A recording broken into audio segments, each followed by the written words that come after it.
Ngayong umaga naman ngani kami gagala sa kagubatan dahil hindi kami nauurasan paggabi. Sana makapag night herping naman tayo bago magpasko. May nakita naman ngani kami kaagad dito pang ulam. Yan naman ang tinatawag sa amin na lubi-lubi. Napakasarap naman ngani niyan sa gata. At itong kasama naman ngani namin ay hindi natatakot sa tarantula. Pinapagapang niya lang ngani sa kanyang palad. Yan naman ang pibayre. May nakita naman ngani kami ditong napakagandang bulaklak. Yan naman ang tinatawag na ginger shampoo. Nadulas pa ngani ako dito dahil medyo putik pa ang daanan. Gawa ng paulan-ulan pa dito sa amin. Kakita naman nga ni ako dito ng napakalaking golden herb weber. Gelter naman nga ni ang tawag niyan sa amin at tapa-tapa naman sa ibang lugar. Meron naman nga ni dito napakalaking fungus. Dito lang yan sa gilid ng ilog. At ito naman nga ni pang ulam ulit. Yan ang bamboo shoot or islang kung tawagin dito sa amin. May nakita din nga ni ako ditong maliit na cross spider. Ito yung pag nagalaw mo ang kanyang sapot ay lalong igagalaw-galaw niya ang kanyang bahay. Ganun yata talaga nga ni ang kanyang teknik para pag may dumikit na insekto sa kanyang sapot ay lalo itong didikit. Ito naman nga ni ang mimic ant. Sa unang tingin aakalain mong isa itong Weber ant pero yan ay gagamba. Minimimik lang nga ni nila ang Weber ant para makapasok sila sa colony nito. Para naman nga ni makain nila ang itlog nito. Nakakita din nga ni ako dito ng lamok pro max. Napakalaki niya. Hindi lang nga ni ako sigurado kung ito ay crane fly. Kakaiba naman kasi nga ni ang kanyang kulay. Nagkumpulan naman nga ni ang orchids na ito. Napakaganda ng mga bulaklak nito. At ang wild naman ngani ng mga orchids ay mababango ang bulaklak. Ito naman ngani kakaibang insekto. Akala ko nung una ay langgam. At kung titignan naman ngani siya ng maigi parang wala naman siyang pakpak. Pero biglang lumipad. Napakaganda naman ngani tingnan ng puno na ito. Yan naman ang fig tree. Paborito naman ngani ng fruit bat ang bunga na yan. Kung mapapansin nyo naman ngani may mga hukay-hukay ang lupa na yan. Ang may gawa naman ngani niyan ay ant lion. Sinubukan ko pa ngani manghuli ng ant lion para naman ngani mapakita sa inyo kung ano ang itsura nito kaso wala akong nakuha. May nakaharang naman ngani sa daanan na golden herb weber. Buti na lang ngani napansin namin kung hindi nadaanan na namin ang bahay nito. Meron naman ngani dito napakagandang dahon. Akalain mo naman nganing artificial ang dahon na ito. Pati ngani ang kanyang texture ay parang artificial gawa ng parang gawa siya sa goma. Nakakita din ngani kami dito ng Philippine Giant Honeybees. Siguro napakadami na ng pulot nito.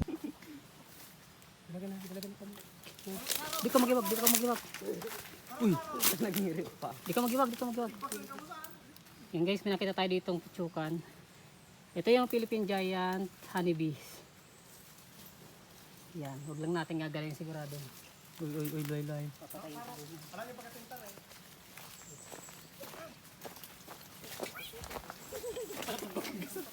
Uy, naglayong!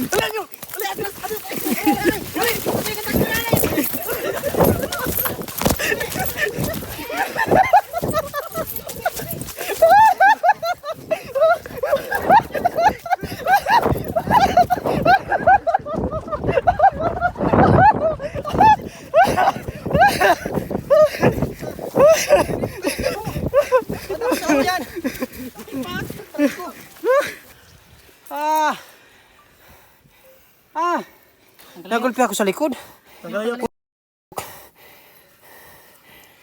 Dapat di ka mag-rebook. Saan dito? Mana di man ubah. Doon sa nakadali mo? Di pa di sa likod ay ako nagulpi.